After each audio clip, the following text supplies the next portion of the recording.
The first committee to report is the Executive Committee, and I will report that the Executive Committee met.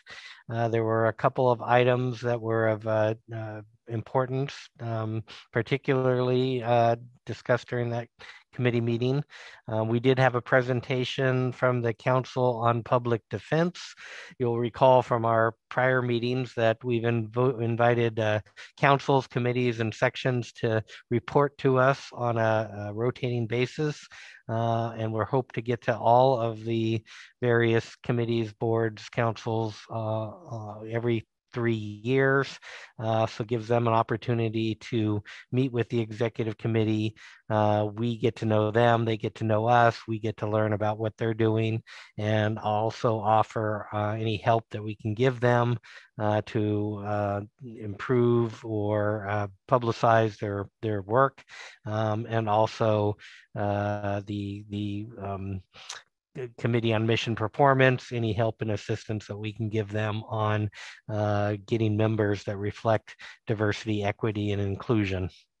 And so that was a good presentation. We appreciate them coming and visiting with us and sharing their ideas. One of the other issues that we discussed was our commitment to the minority bar associations that we made in our response letter earlier with regard to the REGI commitments, Race, Equity, and Justice Initiative.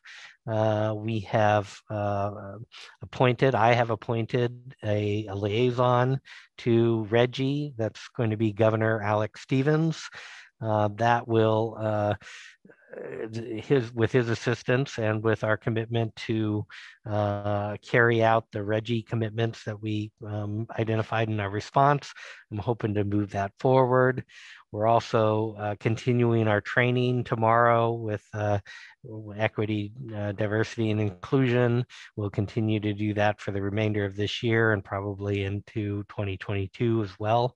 And we'll work to do better to report back to during these meetings, this meeting and in April, on our continuing efforts to improve and what we are doing in response to our commitments. So that's the executive committee. The next committee, I'll recognize Governor Knight as the chair of the Apex Awards Committee.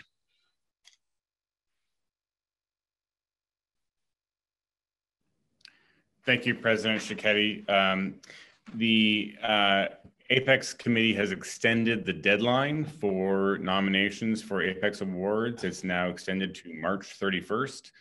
The reason that the deadline was extended is we have not received a lot of applications or nominations. So this is a year where if you have someone you think is deserving of an Apex Award, you have a pretty good chance of getting them in there.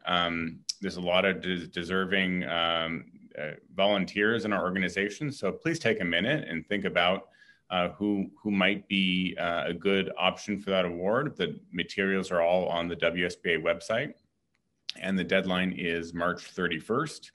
We will meet in April, and the board will consider the nominations of the committee at the May meeting. Thank you. Thank you, Governor Knight. Any questions for Governor Knight? All right. The next committee is Personnel Committee. I note that Governor Kang was unable to join us today. I'll give a quick update, and then I invite Governor Angeville or Governor Williams-Ruth if you have any additional comments. The Personnel Committee will be meeting in the next few weeks. The primary issue will be to explore the climate survey from the WSBA staff and make some recommendations as to how we move forward in light of the information that we were given with regard to that survey. And like I said, I expect that meeting will happen in the next few weeks, and then we will have a report back at the April Board of Governors meeting. Governor Angeville, Governor Williams-Ruth, do you have anything else to add on that issue? Governor Angeville, you're on mute. Yes, I'm excited to be working with Governor Williams-Ruth on a report to bring back to the overall Personnel Committee. But I would encourage all my fellow governors to have a look at the survey and the results thereof, because this is something that impacts obviously every single governor, and look forward to some robust and interesting discussions as a board once we complete our report back to the Personnel Committee. And I defer to my colleague on this, Governor Williams-Ruth.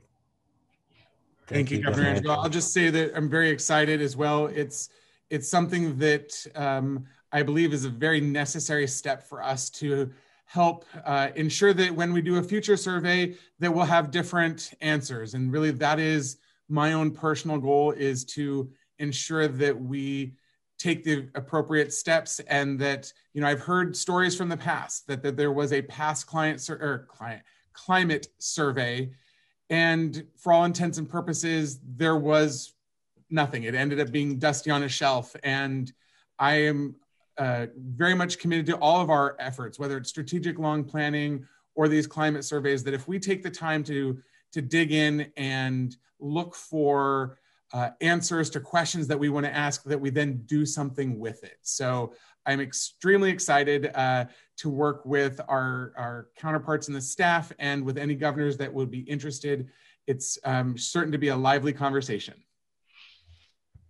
Thank you, Governor Williams-Ruth and Governor Angeville, and I appreciate you assisting me in moving that forward. It is good information that we have. We need to digest it, we need to analyze it, and we need to decide, how we move forward and what we need to do to better our relations with our staff. Very important work, and I appreciate your help with it. The next committee, any questions for Governor Williams-Ruth, Governor Angeville? Not seeing any. Our next line item here is Legislative Committee. I understand from Governor Grabicki that you will be giving a report later on this afternoon. Anything that you want to say now, or just defer until later? Let's defer until later, unless you want to do the legislative report now, out of order. Now we'll go ahead and keep it on our agenda for this afternoon. Thank you, Governor Grabicki. Next up is the Nominations Committee. Governor Kang and President-elect Brian Tollefson.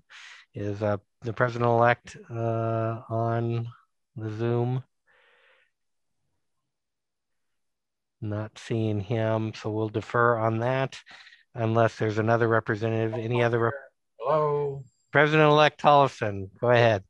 So we're meeting regularly.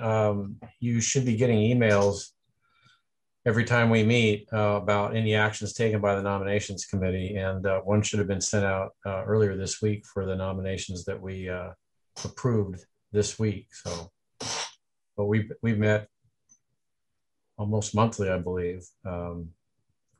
Great work, good committee.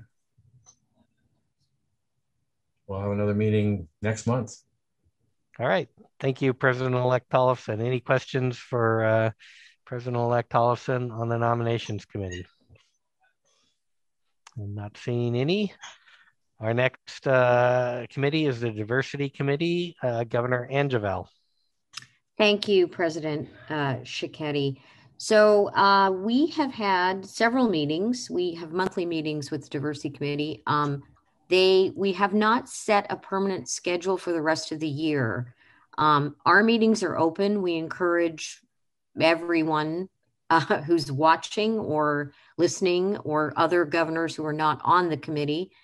We encourage you all to attend if you choose to do that. We are welcoming Governor Boyd as a new appointed governor to the committee.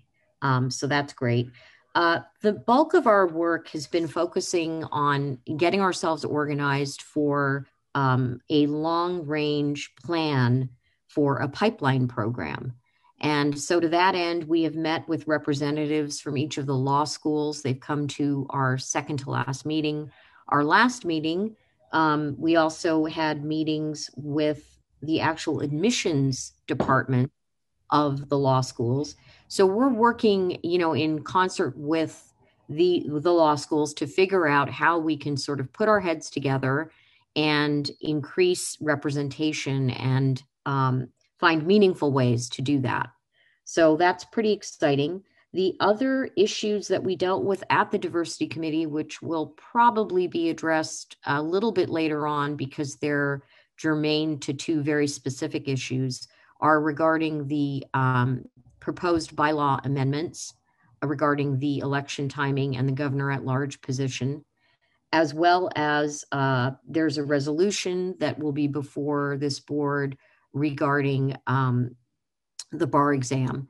And so the Diversity Committee has thoughts and opinions and a consensus on its position. I plan to be presenting that on diversity's behalf a little bit later on when those issues arise. So hope to see all of you at one of our meetings soon.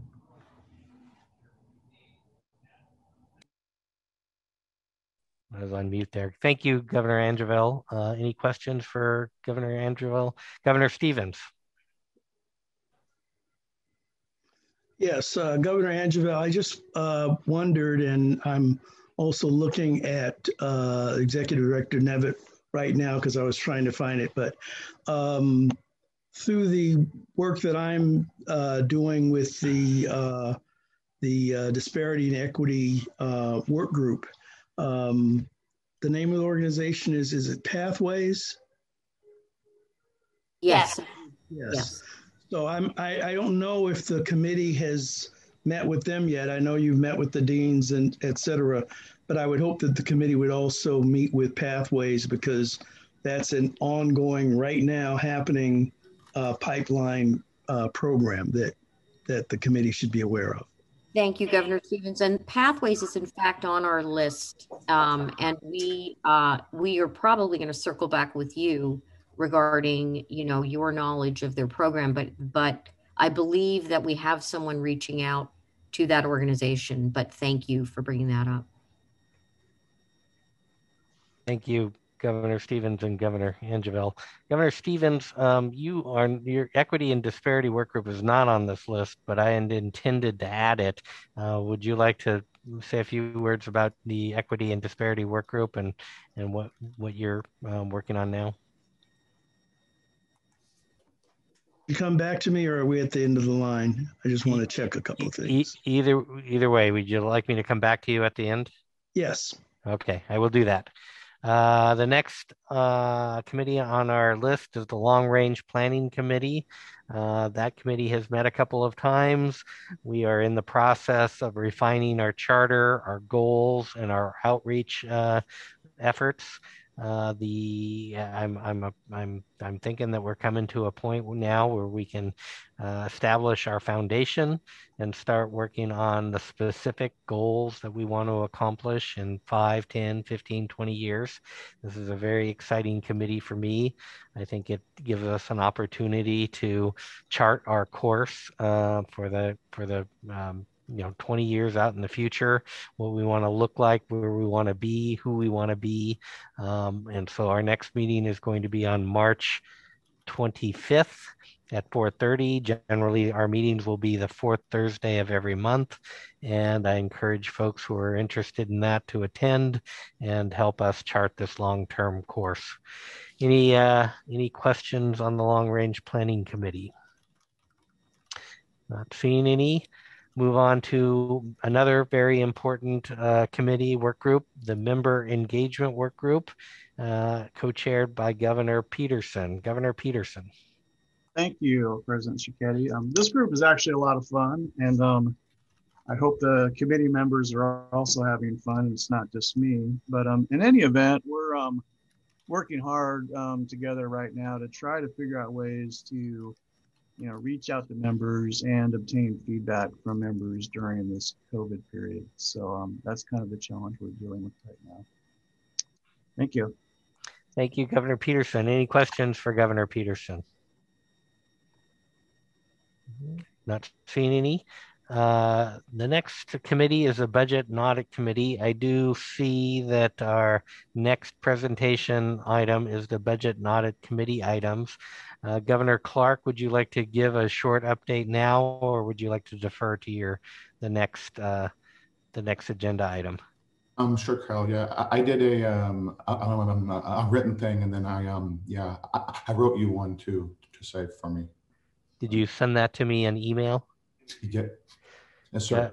Yeah. Yes, President-elect, or I'm sorry, immediate past President Majumdar, would you read that? The once and future president. This is from Treasurer Dan Clark. He wants to know that there's a comprehensive treasurer written report in the public materials. But for a quick update to the board, 1/3 of the fiscal 2021 year, which would be through January 31st, 2021. The WSBA is doing quite well, and we again have generated a net positive net revenue over expenditures. So far, we have generated a net increase to the WSBA's unrestricted general fund of $825,648.01 through January 31st, 2021. When we combine the year-to-date total with what we've been able to accomplish last year in a net gain to the FY 2020 unrestricted general fund, we are looking at $1,568,343.01 in a net increase to unrestricted general fund since October 1st, 2019. This figure is even more impressive when you factor in what we had anticipated we would have to use in unrestricted general fund reserves. When factoring in the loss of $594,000 for FY 2020 and the loss of $202,000 for FY 21, we currently have an actual positive financial balance swing impacting the WSBA's unrestricted general fund of $2,364,343.01 since October 1st, 2019. The Budget and Audit Committee continues to work incredibly hard, as well as the WSBA financial staff. I would like to thank them for all of their hard work and dedication. Thank you, and it remains an honor and privilege to serve as WSBA Treasurer. Thank you, immediate past President Majumdar and Governor and Treasurer Dan Clark. I see a hand from Governor Stevens. I'm ready if you want me to report. Thank you, Governor Stevens. Hold on just one moment. Okay. Any questions for Governor Clark in that update? And again, we have an agenda item that's coming up with Treasurer Clark and CFO Jorge Perez is the next agenda item. So there'll be no more discussion. Not seeing any. Oh, I do see a hand. Governor Williams-Ruth. Thank you, Mr. President. When would be a time to report on the Washington State Supreme Court Task Force on Licensure? Would that come here for future meetings, or is that going to be just later? I would love to hear a report on that. If you are prepared after Governor Stevens gives his report on equity and disparity work group, I will recognize you next. Perfect. Thank you. President-elect Tollefson, do you have a question on budget and audit? No, I just wondered if you wanted to get a report from the COVID task force. I see Kevin Platchy's here, and they're still meeting pretty regularly, and I might want to know what's going on with those. Sure, let's do that. Let's do equity and disparity work group first, followed by Governor Williams-Ruth, followed by President-elect Tollefson. So Governor Stevenson. Okay. Thank you, Mr. President. And the Equity and Disparity Work Group has been having its meetings, but it is now divided and prioritized two issue areas that they are working on. The first being a deeper look and possible, I would say probable recommendations regarding GR12. And that work is going on. The subcommittee, I think, is meeting next week. And then after we've met some more, when the full work group gets together with a recommendation, we'll come back to the Board of Governors to present that recommendation to take up. And Lara Sierra, a number of you may recall her. And I don't know if you all know, she is the president-elect of the Civil Rights Law Section, and she is on the work group, and she chairs the GR12 subcommittee. Along with that, there is another subcommittee, basically the experience of low income and people of color in the legal system. And while that is a very broad topic, about half and half of the work group has joined those two subcommittees, and I want to acknowledge Kim Sander, who is the chair of that subcommittee now, and their work goes on. They have met, I think, twice, and maybe about to have a third meeting. But we probably won't see anything from that subcommittee until later. But like I said, there's work that's now moving forward. And in organizing the work group, I of course want to thank Kirsten Abel, who is giving us staff support, and Tara, our executive director, who is also giving us great support. And between myself, Tara, Kirsten, Kim, and Lara, we are now have a steering committee for the work of the work group. So I would imagine, don't hold me to it, but I would imagine that probably by this summer you will have the first of the recommendations. And like I said, those would be probably our recommendations on proposed revisions to GR12. Thank you, Governor Stevens, and thank you for that work. In my mind, the Equity and Disparity Work Group is very important, not only for the immediacy, but also for the long-range planning committee. So I imagine those two committees will work together well as we continue to explore our presence in the future. Any questions for Governor Stevens? All right, not seeing any. And Mr. President, just one other thing, because of the breadth of the issues, I want to again thank Executive Director Nevitt, because we're also making sure that we are not duplicating work of other task forces. So, for example, the Supreme Court's task force regarding bar admissions. So we're making sure we are complementary, but in any case, not duplicative of those efforts. So, and I just want to let you all know also, past President Majumdar is on that, but I have been honored to serve, and there is still great interest in that committee. And we have a full number of people who are participating on that committee, on that work group. So thank you. Thank you, Governor Stevens. Governor Williams-Ruth, you're next, and you can give us a highlight on the bar licensure task force. Thank you, Mr. President. Yesterday was the 17th of March, was the very first meeting of the Washington State Task Force on Bar Licensure, co-chaired by Justice Montoya Lewis and Dean Rooksby of Gonzaga University Law. And it was a great meeting in the sense that we have established some very clear parameters. Number one, that was stated at the top of the meeting, this group has zero direct impact on the upcoming bar exams.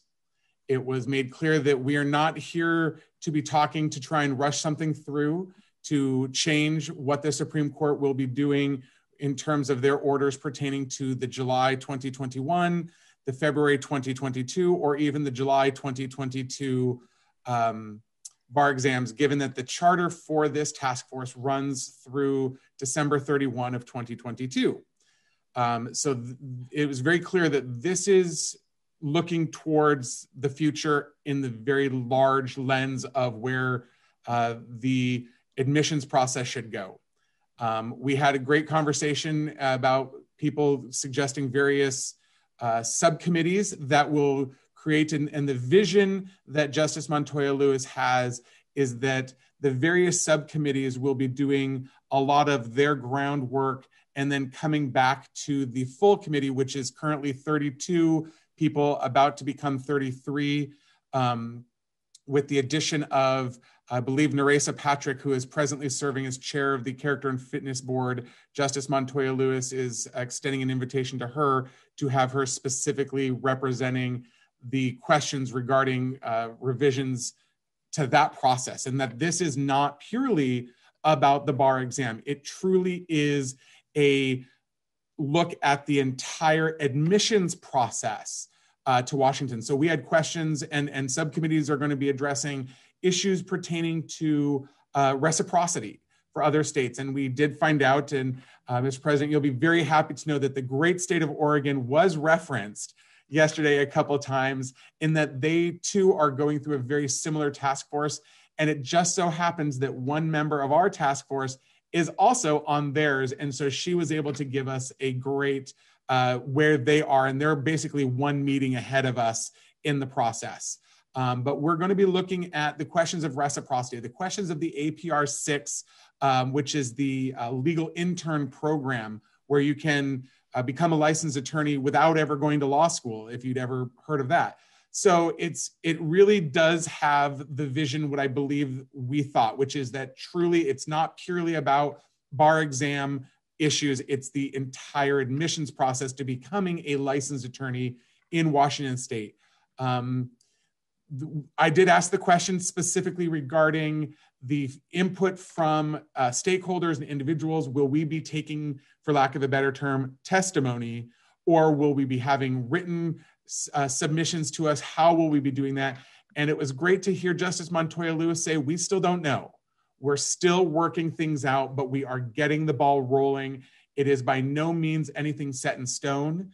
I'll be contributing more on our conversation after lunch regarding the resolution that is pending before us, but it was very nice to know. For those who would like to be attending, we don't have dates yet, but the Wednesday at 2:00, which is when we met yesterday, is going to be the primary date. So whether it's going to be the 1st, 2nd, 3rd, 4th, or whether it'll alternate, but Wednesday, 2:00 is when the full task force will be scheduling their meetings. And it was stated that the intent was that as we're getting ramped up, that the full task force will be meeting probably consecutively at least once a month for the next 2 to 3 months. So there we have my report. And I'm, again, thankful for the opportunity to serve on this task force, which is really going to be looking at probably the next 50 years of licensure for Washington State. Thank you, Governor Williams-Ruth. It always pleases me to hear that we are cooperating with our sister state to the south on these measures, and it's not at all surprising to me that they are one meeting ahead of us. As Oregon goes, so goes the country. Governor Grabicki. Following up on Brent's report, there was an op-ed piece in the Wall Street Journal yesterday on this same subject, which I forwarded to Deborah Stevens and Tara and Kyle, and perhaps Tara could forward it to Brent and he can give it to his committee. It's a nice piece of background, and it also references some other work that's been done. Thank you, Governor Grabicki. Any other questions for Governor Williams-Ruth? Chief Disciplinary Counsel Ende. Thank you, President Cicchetti. Just a quick process question for Governor Williams-Ruth. If you know, is there a web page or a landing place where people can go for more information about the work of the task force? Thank you, Chief Ende. And I would like to just say a major thank you to our communications officer, Sarah Nagowski, as she helped us begin that question. And there will be. There is not one yet, but there will be a landing page separate, I believe, part of the Supreme Court's website that will be designated. And it will be a place where all of the information that we consider, reports, because as we're going to be discussing later, the National Council of Bar Examiners just concluded a multi-phase, multi-year process looking at this question of just bar exams that literally has thousands of pages of materials and documents that we're going to be getting and that we're going to be making available. So it's not yet there, but it will be coming, and that will be open to the public. It'll be a public page. It won't be anything that's like in box or behind the scenes.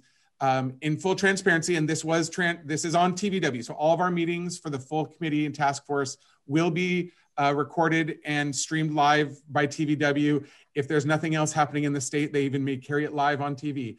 But there was discussion that there will be a box set up for confidential materials and conversations to go back and forth that, my words, no one else's, aren't quite ready for prime time. So there will be a component to this task force where conversations are going to be happening outside of the public venue, but everything ultimately will be coming to the public. Thank you. And we will make sure to get a lot of information out via our own channels to send people there and whatnot. So thank you, Communications Director Nagowski and Chief Dinde and Governor Williams-Ruth. Any other questions for Governor Williams-Ruth? All right, not seeing any. We'll turn lastly to President-elect Hollison on the COVID work group task force. I was going to defer to Kevin Platchey, since he's the chair of the, I think, well, at least the external task force, and I think maybe the internal one too. Director Platchey? Yeah, I'm happy to provide an update. Thank you. We did provide a written update on the COVID task force as part of Executive Director Nevitt's Executive Director report. So I can point you to page 21 for that written update. To give you a sense of what the committee's been doing, or the task force has been doing over the past several months, is really working in conjunction with the internal task force to analyze and sort through the survey we distributed to all of the members to better understand the impact of COVID on the profession. So that's been a lot of our work over the past few months. Where we are with that now is we've worked with Sarah Nagowski, our Chief Communications Officer, to get a infographic and report of those results into the Bar News. And so that's part of the March Bar News.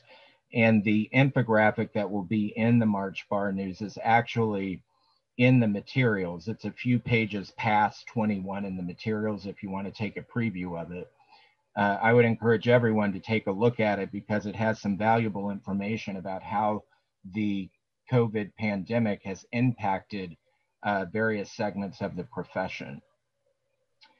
What we're turning our attention to now is, in our next meeting, is to take a look at the results more carefully and talk about and understand ways in which the organization itself can support members in helping them through the challenges that have been identified in the survey. So that's sort of the next phase of our work after reporting the survey results. Thank you, Director Blache. Any questions? All right, not seeing any. I think that concludes our list. Thank you for those updates. And we'll do additional updates in April at our next meeting and hear back on developments on all of these committees then.